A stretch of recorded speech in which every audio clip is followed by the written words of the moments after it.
Hello दोस्तों। जैसा कि हमने कहा था कि हम एमएसएमई की जो 8 यूनिट हैं इनको हम 8 दिन में हम कंप्लीट कर लेंगे, जिसका एग्ज़ाम ऑनलाइन जो घर बैठ करके होगा 8 मई को। तो उसमें श्योर सफलता के लिए एक बार हमारे साथ इसकी तैयारी ज़रूर करें। और जब ये हमारे 8 यूनिट हो जाएंगे, 8 चैप्टर हो जाएंगे, उसके बाद में हम इसमें ऑब्जेक्टिव टाइप के क्वेश्चन की भी पर चैप्टर से क्वेश्चन बनाएंगे और उसको हम पढ़ेंगे।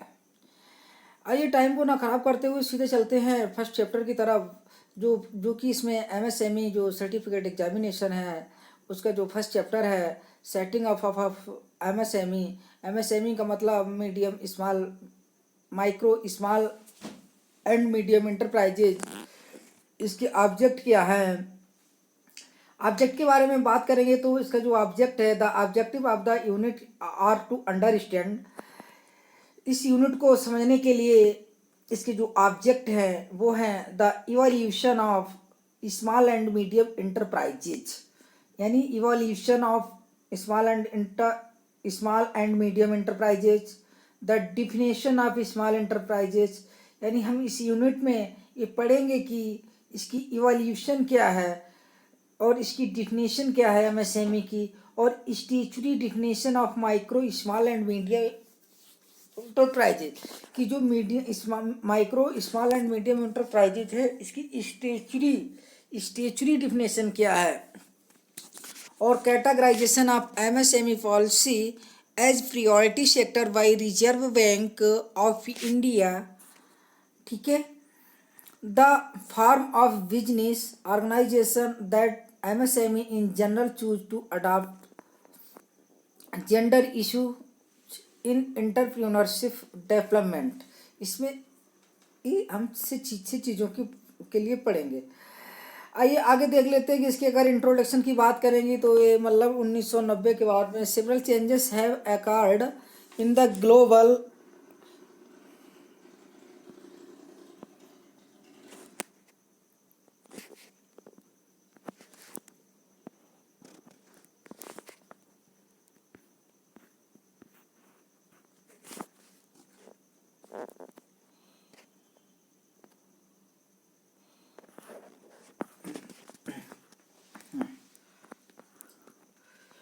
आइए दोस्तों देखते हैं इंट्रोडक्शन के बारे में हम थोड़ा देख लेते हैं जल्दी से। Several changes have occurred in global economy since the 1990, यानी 1990 से इसमें बहुत से चेंजेस, हमारी जो ग्लोबल इकोनॉमी है उसमें बहुत से चेंजेस आए हैं। Economics have become more independent and markets have become more open and competitive. 1990 के बाद में क्या हुआ कि जो इकोनॉमीज हैं उन इकोनॉमीज में बहुत से चेंजेस आए हैं। मतलब इकोनॉमी जो अर्थव्यवस्थाएं हैं, ग्लोबल अर्थव्यवस्था है, अपनी इंडिया की अर्थव्यवस्था है, इसमें बहुत उठक पटक हुई है। मतलब बहुत ही उतार चढ़ाव ज़्यादा हुआ है, जो कि 1990 से पहले इतना कम्पिटिटिव नहीं था, अब बहुत ही कम्पिटिटिव हो गया है। ठीक है, इसको ध्यान में रखते हुए एक फ्रेमवर्क तैयार किया गया, a more rule based multilateral trade regime within the framework of the World Trade Organization Agreement।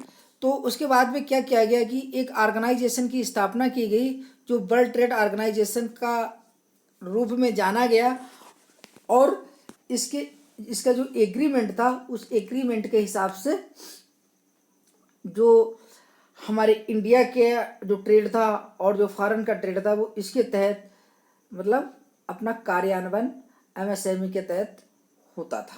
ठीक है, इसमें और ज़्यादा दोस्तों कुछ नहीं है, इसलिए टाइम ख़राब करने की ज़रूरत नहीं है। आगे देख लेते हैं कि present status in India. Present status India में क्या है कि small and medium enterprises in India constitute an important segment of Indian economy. कि जो स्मॉल एमएसएमई जो है इंडिया में है, ये बहुत ही महत्वपूर्ण अपना योगदान इंडियन इकोनॉमी के लिए देता है।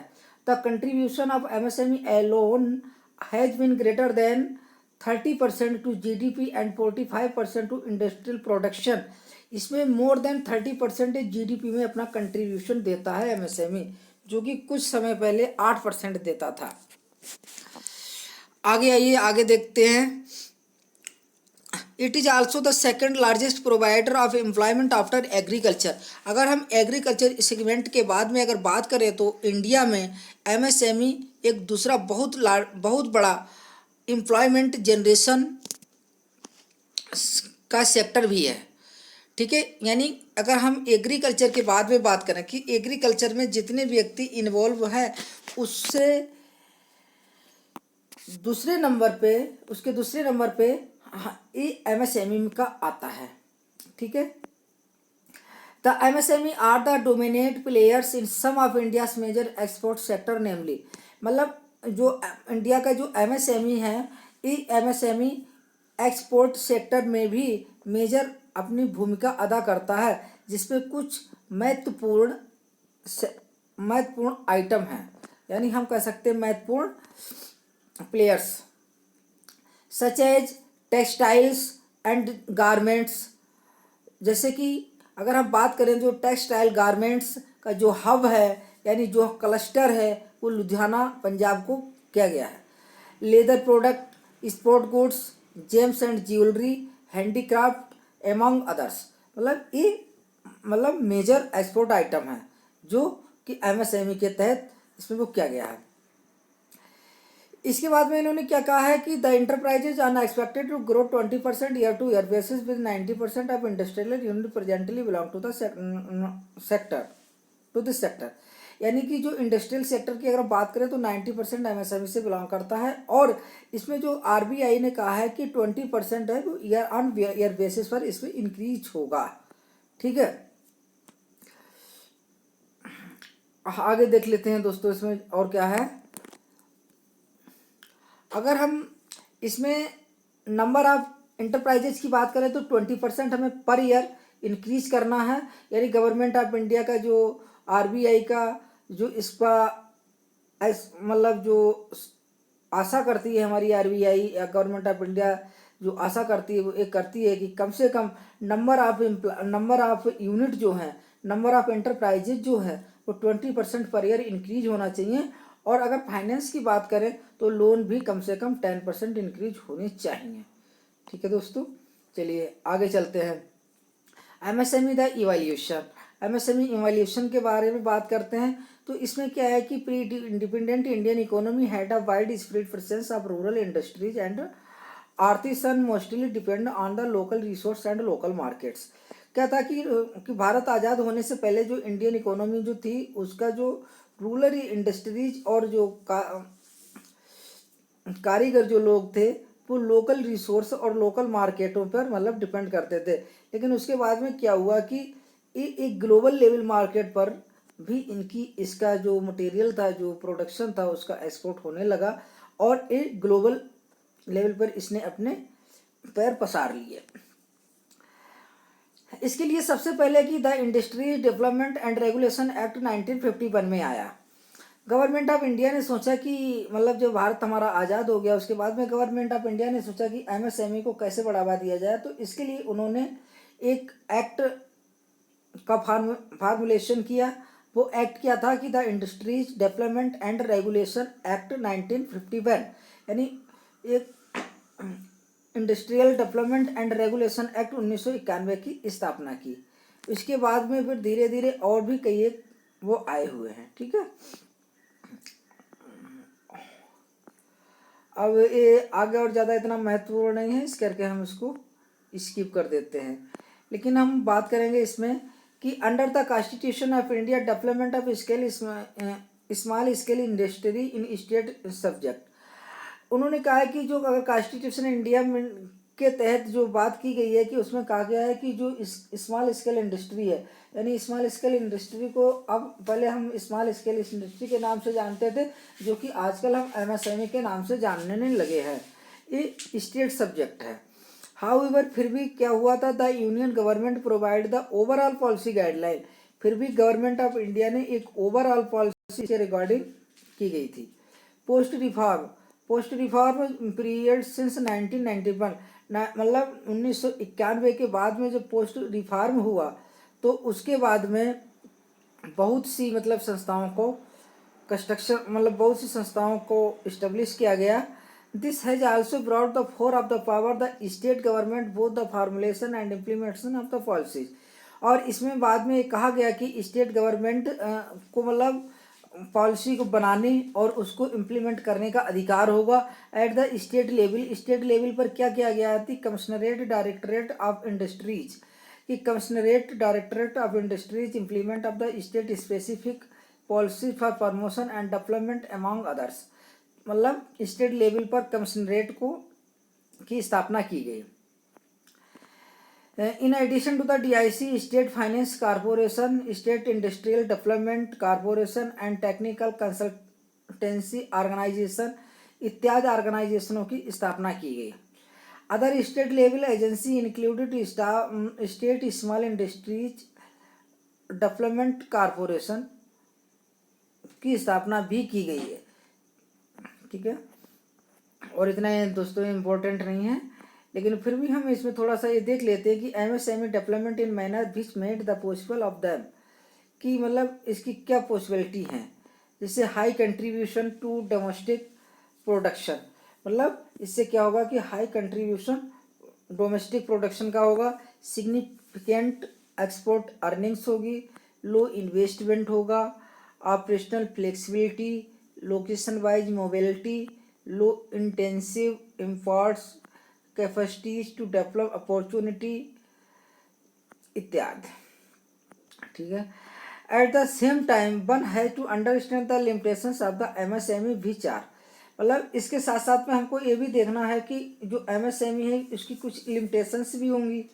मतलब ऐसा तो नहीं है कि मतलब ऑल इन ऑल हो जाए, ऐसा भी पॉसिबल नहीं है ना किसी चीज़ का। तो हर चीज़ की एक लिमिटेशंस भी होती हैं।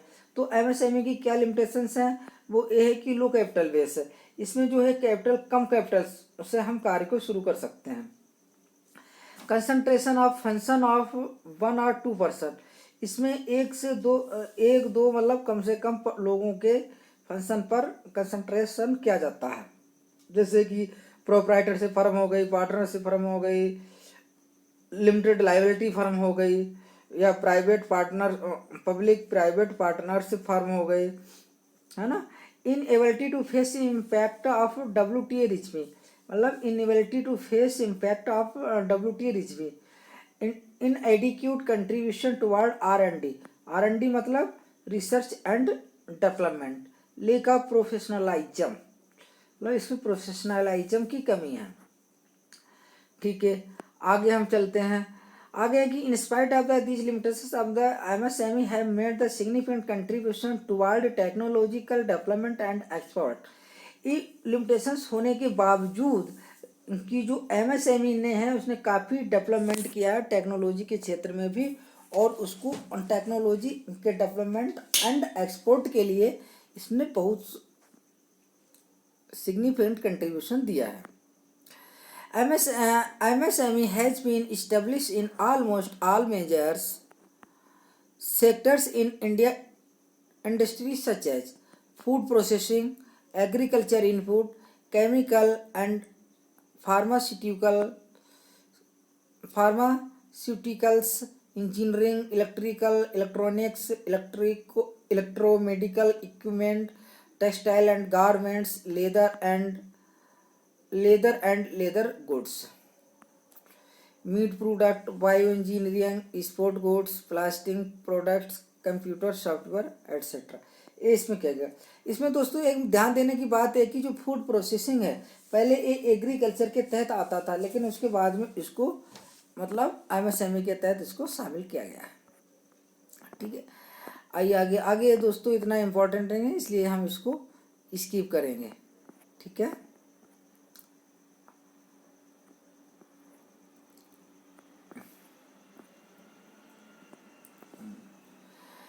Globally successful instances of the MSME have been witnessed in Germany and Italy. Germany is अब इसमें क्या क्या कहा है कि जो ग्लोबली सक्सेसफुल हुआ, मतलब अगर हम MSME की अगर हम बात ग्लोबली करें तो इसमें क्या है कि जर्मनी और इटली इसके गवाह हैं। Germany has the MSME unit called the metal stand companies, मतलब जो वहाँ पर MSME यूनिट है कहाँ पर, जर्मनी में जो एमएसएमई यूनिट है उनको क्या कहा गया है, मिडल स्टैंड कहा गया है। Emerge as the key contributor to the economy due to the government initiative of bringing together the company and the education institution. Okay, चलिए दोस्तों आगे देखते हैं। अब हम देख लेंगे कंसेप्चुअल इशूज डिफिनेशन। ठीक है, अब हम इस डिफिनेशन के बारे में हम बात करेंगे कि जो एमएसएमई की डिफिनेशन का कैसा क्या है। The question of skill is extremely crucial today in political, social and economic affairs, just as in almost everything else, because we seem to suffering from what stigma calls an universal idolatry of unity। ठीक है, आगे आइए। Small and medium enterprises are not uniform across the global, कि मतलब small and medium enterprises की जो definition है वो एक कोई यूनिफॉर्म नहीं है, वो मतलब सभी स्टेट मतलब अलग अलग कंट्रियों में उन्होंने अलग अलग तरह से अपने अपने तरह से डिफिनेशन को दिया गया है। ठीक है, जैसे कि हम बात करते हैं कि the way they are defined depend on the stage of economic development, मतलब जो इकोनॉमिक डेवलपमेंट है and broad policy purpose for which the definition is used. There are said to be more than 60 definition of small and medium enterprise, कि मतलब अगर हम बात करें overall तो 60 परिभाषाओं से ज़्यादा परिभाषाएं एसएमएमई में दी गई हैं इन 75 कंट्रीज। मतलब एक सर्वे में पता चला है कि 75 देशों में 60 से ज़्यादा डिफिनेशन है। 75 देशों में कितनी डिफिनेशन है, 60 से ज़्यादा डिफिनेशन है। The mostly commonly used definition relating to the either size of the employment or the quantum of capital investment oblique fix asset, मतलब इसको जो एमएसएमई की डिफिनेशन के लिए दो चीज़ों को इन्होंने महत्वपूर्ण माना है।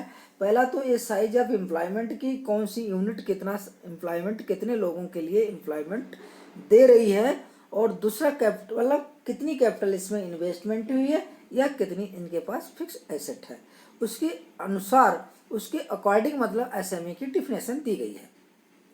जैसे अगर हम बात करें कि यूरोपियन यूनियन की, तो in the European Union small and medium enterprises are defined as enterprises with the less than 500 employ.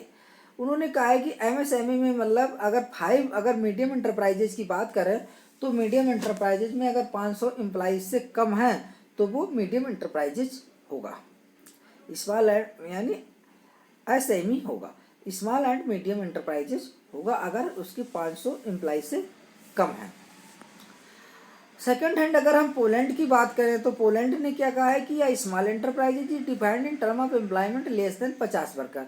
Poland ने कहा है कि अगर 50 वर्कर से कम है तो वो हमारा स्मॉल एंटरप्राइज कहलाएगा। ठीक है, और उन्होंने साथ में पोलैंड ने ये भी कहा है कि अगर net revenue from the sale of goods product service and financial operations not exceed the 7 million European currency ECU। ठीक है, उन्होंने कहा कि अगर इसका जो हम गुड्स है उसको सेल करने से उसका जो प्रोडक्ट है या जो सर्विस है उसको उस सर्विस देने की एवज में अगर आप उसको 7 मिलियन से कम पैसे मिलते हैं तो वो क्या होगा, स्मॉल एंटरप्राइज होगा। ठीक है, इसके अलावा और भी अन्य कंट्रियों ने क्या कहा है कि उन्होंने भी अलग अलग अनेक देशों ने अलग अलग इसकी डिफिनेशन दी है। In the most countries of the east Asian region, अगर हम कुछ कंट्रियों की बात करें जो ईस्ट एशियन रीजन में हैं, उन्होंने एक कट ऑफ दे दिया है, और कट ऑफ में क्या कहा है कि the cut off point of the small industries varies between the 50 से 100 वर्कर। उन्होंने कहा कि 50 एंड 100 वर्कर्स अगर हैं तो वो मतलब इसके तहत आएंगे। अगर हम इंडिया की बात करें तो इंडिया में क्या है कि in India the definition of small scale industry in the term of the historical cost of investment and, जैसे इसमें प्लांट एंड मशीनरी है इसको दोस्तों चेंज कर दिया गया है। अब हम अगर प्रेजेंट सिनेरियो की बात करें तो इंडिया में क्या है कि in the India In India, the definition of small scale industries in the term of historical cost of investment of investment of plant and machinery as well as turnover। ठीक है, आइए दोस्तों आगे चलते हैं। डिफिनेशन आई थिंक आप लोगों को समझ में आ गई होगी।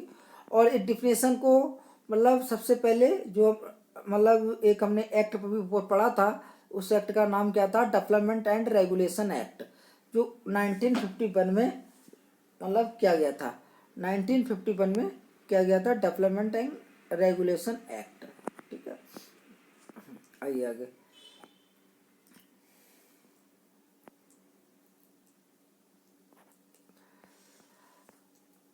अब इसमें क्या है कि इसमें बहुत सी चीज़ों को मतलब कहा गया है कि एमएसएमई में कौन आएगा, जैसे ट्रांसपोर्ट ऑपरेटर्स भी इसके तहत आएंगे। लेकिन उसकी कंडीशन क्या है, उसकी कंडीशन ये है कि a transport operator whether the individual और the association not more than 6%। अगर वो इंडिविजुअल कोई बंदा ऑपरेट कर रहा है तब उसको एमएसएमई में आएगा। या फिर अगर ग्रुप की अगर बात करें तो ग्रुप में क्या है कि, या एसोसिएशन की अगर हम बात करें तो उसमें 6 से ज़्यादा बंदे नहीं होने चाहिए। ठीक है, 6 से ज़्यादा पार्टनर्स नहीं होने चाहिए। और is an eligible enterprise provided the number of the vehicle owner of the does not exceed 10, और 10 व्हीकल से ज़्यादा नहीं होने चाहिए। ठीक है, और इसमें स्मॉल बिजनेस भी आ जाएगा और रिटेलर भी आ जाएगा, इस चीज़ें इसमें आ जाएंगी। आगे आइए।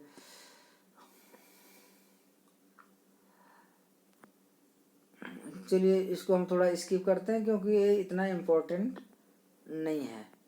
ठीक है, अब हम थोड़ा थोड़ा देख लेते हैं पार्टनरशिप कुछ अकाउंटों के बारे में।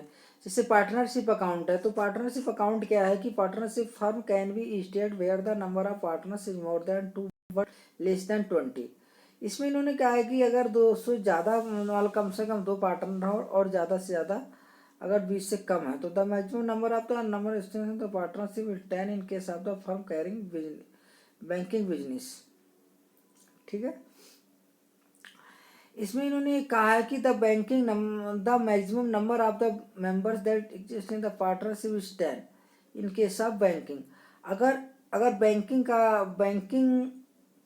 अगर पार्टनरशिप के तौर पे अगर अकाउंट है तो उसमें 10 बंदे हो सकते हैं। And 100 in case of any other business, और अन्य कोई बिजनेस है तो उसमें 100 बंदे हो सकते हैं। ठीक है, each of these partners is the owner of the enterprise.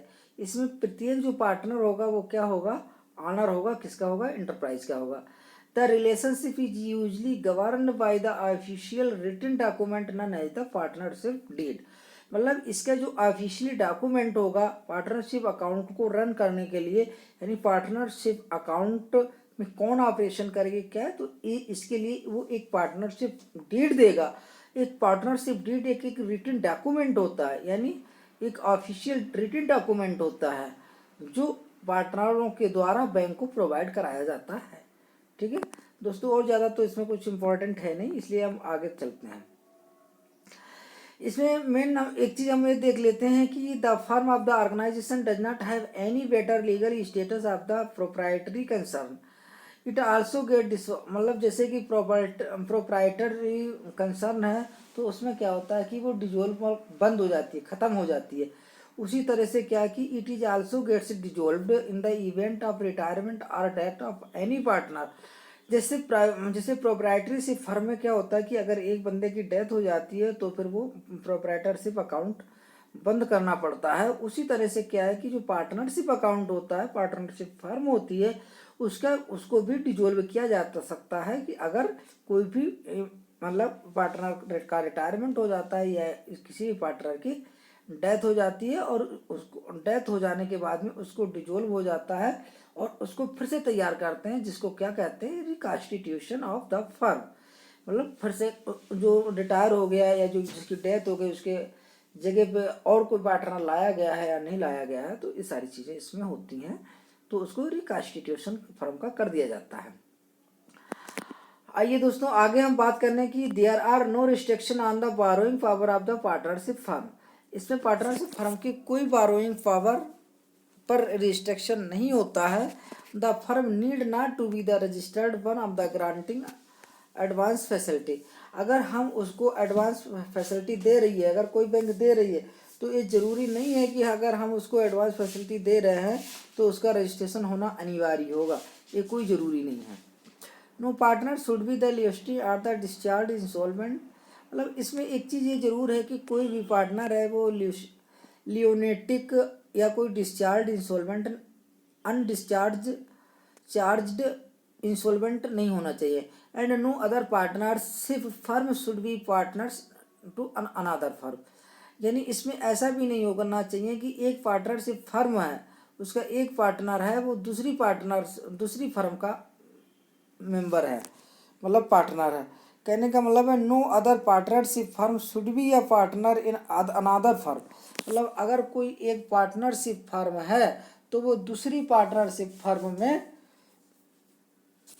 भागीदारी नहीं कर सकती है। यानी एक पार्टनरशिप फर्म दूसरी पार्टनरशिप फर्म में एज अ पार्टनर शामिल नहीं हो सकती है।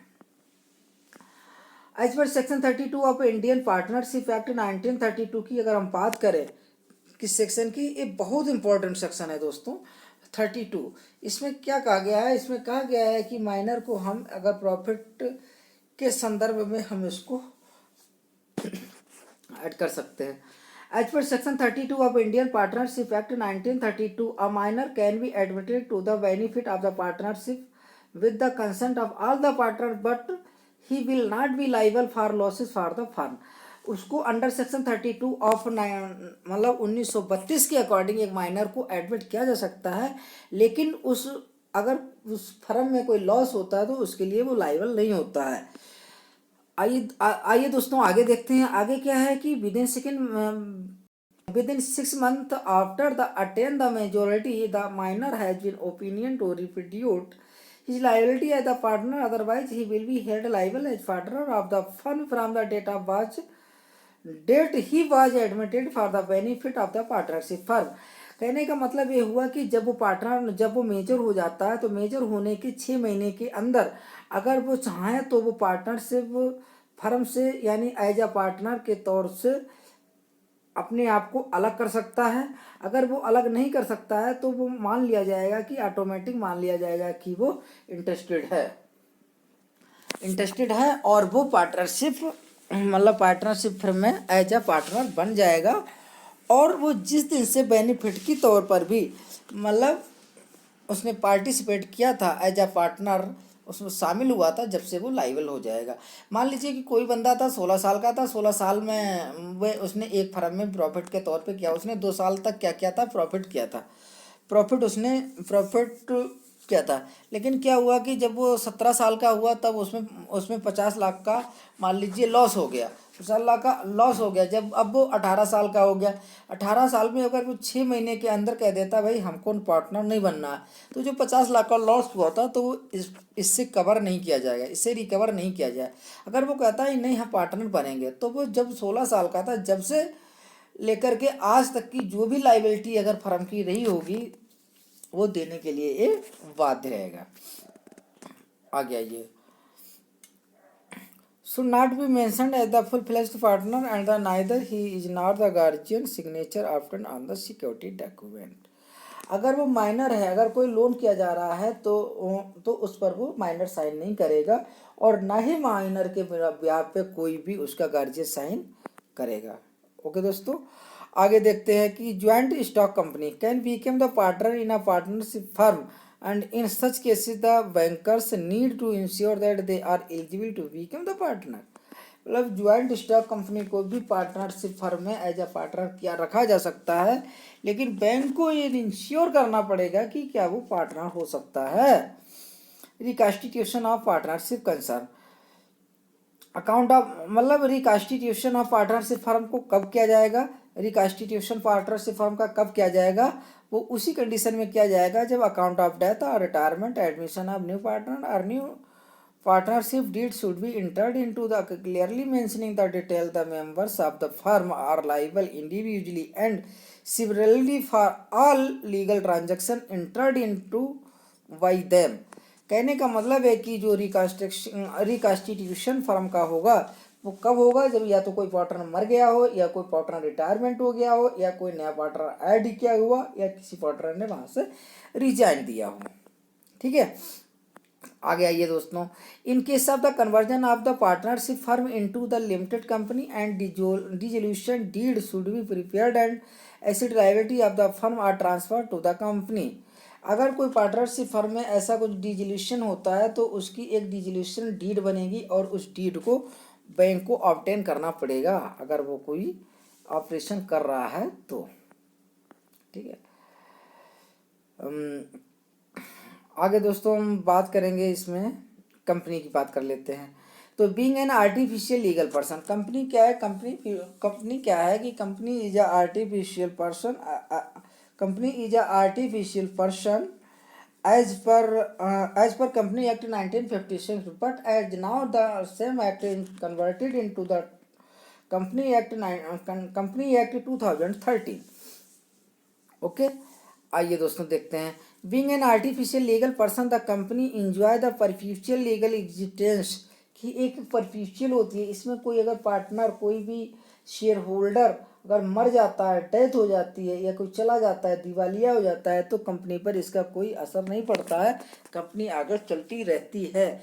लेकिन अगर ये लिमिटेड लाइबिलिटी है तो वो डिजोल्व हो जाएगी, पार्टनरशिप फर्म है तो वो डिजोल्व हो जाएगी, या तो डिजोल्व हो जाएगी या फिर एक नया बन जाएगा। अगर कोई लिमिटेड कंपनी है तो उसको, उसके लिए हमको 3-4 चीज़ें उससे लेनी जरूर अनिवार्य होंगी। Memoranda and article of association, memoranda and article of association are prepared and the purpose of the object such association and which company is format should be the split out. मतलब कंपनी किस लिए बनी है, उसको क्या करना है, वो मेमोरेंडा मतलब MOAA में दिया हो रहेगा। रजिस्ट्रार ऑफ कंपनी, और एक रजिस्ट्रार ऑफ कंपनी के पास में इसका रजिस्ट्रेशन होगा। Certificate of incorporation and certificate of commencement of business in case, अगर ये कंपनी कैसी है, सर्टिफिकेट ऑफ इनकॉर्पोरेशन चाहिए होगा और the certificate of commencement of business. मतलब अगर पब्लिक कंपनी है तो कमेंसमेंट चाहिए होगा। And the company should be display the prominently, और कंपनी को इस चीज वो करना होगा, डिस्क्लोज करना होगा। ठीक है, आगे दोस्तों आइए बात करते हैं concept of the women enterprise की। कि कॉन्सेप्ट ऑफ वुमेन एंटरप्राइज क्या है, कि इसमें ये कहा गया है कि not less than 51% as a partner, share holder, director, a partnership firm, private limited company, members of cooperative society would be none and the women entrepreneur enterprise. कि वुमेन एंटरप्रेन्योर एंटरप्राइज क्या होता है, इसमें उस एंटरप्राइज को कहते हैं जिसमें कोई जो वुमन है उसका 51% कम से कम शेयर होना चाहिए, चाहे वो पार्टनर के रूप में, चाहे वो शेयर होल्डर के रूप में, चाहे वो डायरेक्टर के रूप में, चाहे वो किसी अन्य रूप में। मतलब कम से कम किसी भी वुमेन का जो इंगेजमेंट है वो मोर देन 50% होना चाहिए। ठीक है, अगर हम बात करें कि category of the women enterprises की, जो इंडिया में जो मतलब ये जो है इसकी 5 कैटेगरी हैं। वुमेन एंटरप्राइजेज की दोस्तों कितनी कैटेगरी हैं, 5 कैटेगरी हैं। Women in organised and organised sector, women in traditional and modern industries, women in urban and rural areas, women in large scale and small scale industries, single women and joint venture. ठीक है, लेकिन India में ये सारी लागू नहीं होती हैं। इंडिया में 3 कैटेगरियों में लागू होती हैं। वो क्या है, category of women entrepreneurship in practice in India. India में प्रैक्टिस क्या चल रही है, इसमें 3 कैटेगरी हैं कि first category, second category and third category. इसमें फर्स्ट कैटेगरी की अगर बात करें वुमेन एंटरप्रेन्योरशिप की तो क्या होगा, establish in the big city. अगर फर्स्ट कैटेगरी है तो ये बड़े बड़े शहरों में इस्टेब्लिश इसका होगा। Having higher level technical and professional qualification, और जो भी लेडीज होगी, जो भी वुमेन होगी, वो उसको हाई लेवल की टेक्निकल एंड प्रोफेशनल नॉलेज होगी। नॉन ट्रेडिशनल आइटम होंगे, इसमें सारे नॉन ट्रेडिशनल आइटम होंगे, और साउंड फाइनेंशियल पोजीशन, और जो फाइनेंशियल स्टेटस होगी, जो फाइनेंशियल पोजीशन होगी, वो क्या होगी, साउंड होगी, मतलब अच्छी होगी, ठीक ठाक होगी। मतलब ये नहीं है कि ऐसे मतलब पैसे ही नहीं अवेलेबल है, ठीक है। तो फर्स्ट कैटेगरी, फर्स्ट कैटेगरी का मतलब सिंपल सा मतलब ये हो गया, कभी कभी पूछा जाता है एग्जाम में कि फर्स्ट कैटेगरी में क्या शामिल नहीं है, उसमें नीचे दिया रहेगा having sufficient education, having higher level technical and professional qualification, both traditional and not traditional and non traditional, इस तरह से 4-5 ऑप्शन दिया रहता है। तो सीधा सा मतलब है कि अगर वुमेन एंटरप्रेन्योरशिप की बात प्रीनर्स की बात करें तो उसमें क्या है कि ये बड़े शहरों में होगा, हाई लेवल की टेक्निकल एजुकेशन होगी और ये फाइनेंशियल साउंड होगी और ये नॉन ट्रेडिशनल होगी। अगर हम बात करें अगर सेकंड कैटेगरी की, तो सेकंड कैटेगरी में क्या है कि ये establish in cities and town, ये सिटी और टाउन में होगी, हैविंग सफिशेंट नॉलेज, यानी सफिशेंट नॉलेज होना चाहिए। इसमें कोई क्राइटेरिया नहीं है कि वो उसने बीटेक एमटेक ऐसा ही कोई मतलब हायर टेक्निकल एजुकेशन या प्रोफेशनल एजुकेशन की हुई होनी चाहिए, यानी सफिशेंट एजुकेशन होनी चाहिए। और इसमें ट्रेडिशनल और नॉन ट्रेडिशनल दोनों तरह के आइटम आते हैं सेकंड कैटेगरी में।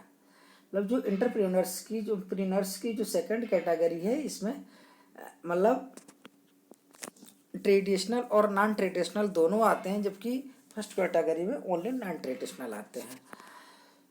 नेक्स्ट क्या है कि undertaking women service kindergarten, creche, beauty parlour etcetera cleaning, ये इसमें आते हैं। थर्ड कैटेगरी की अगर बात करें तो थर्ड कैटेगरी में क्या होगा कि इलिटरेट औरत भी चलेगी, मतलब इलिटरेट वुमेन भी चलेगी, फाइनेंशियली वीक हो, इसमें फाइनेंशियल वीक लोग होते हैं, involve in family business such as the agriculture, horticulture, animal husbandry, dairy, fishery, agro forestry, handloom, power loom etcetera, मतलब ये चीज़ें इसमें आएंगी, ठीक है। थर्ड कैटेगरी में मतलब क्या होगा, थर्ड कैटेगरी में होगा कि लिटरेट वुमेन होगी, मतलब फाइनेंशियल कम वीकनेस भी रहेगी, और ये मतलब क्या होगा, फैमिली बिजनेस चला आ रहा है उसी बिजनेस पर होगा, जैसे कि एग्रीकल्चर हो गया, ठीक है। आगे ये जितना initiative undertaking for the women entrepreneurs, और इसके इनिशिएटिव भी मतलब लिया गया है, वो किसके द्वारा इसका इनिशिएटिव लिया गया है, the micro and small enterprises development organisation DO, the various state small industry development corporation, the nationalized banks and even NGO are conducting the various program including entrepreneurship development program EDP। मतलब कि बहुत ही मतलब इसमें क्या किया गया है कि जो MSME DO है उसके द्वारा और SSIDC के द्वारा, नेशनलाइज्ड बैंकों के द्वारा टाइम टू टाइम मतलब प्रोग्राम किए जाते हैं, EDP प्रोग्राम किए जाते हैं, उसमें इसको मतलब इनिशिएट किया जाता है। अब दोस्तों हम देख लेते हैं कि इसमें मतलब इसके बारे में, इसमें दोस्तों इसमें स्लाइड में आपको दिखाई नहीं देगा, हम वैसे ही बात कर लेते हैं कि जो मतलब MSME का जो क्लासिफिकेशन है, वो MSME का क्लासिफिकेशन के लिए आइए हम चलते हैं सीधे RBI की साइट पे, ठीक है। RBI की साइट पे चलेंगे और हम देखेंगे कैसे क्या होता है। यहाँ पे हम दोस्तों डालेंगे, हम यहाँ पे लिखेंगे MSME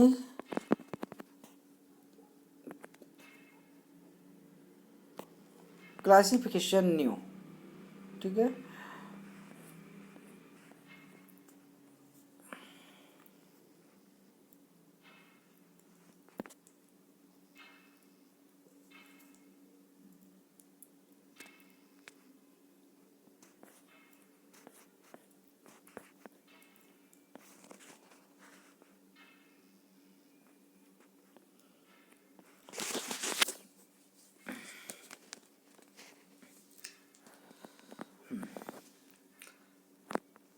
आइए दोस्तों,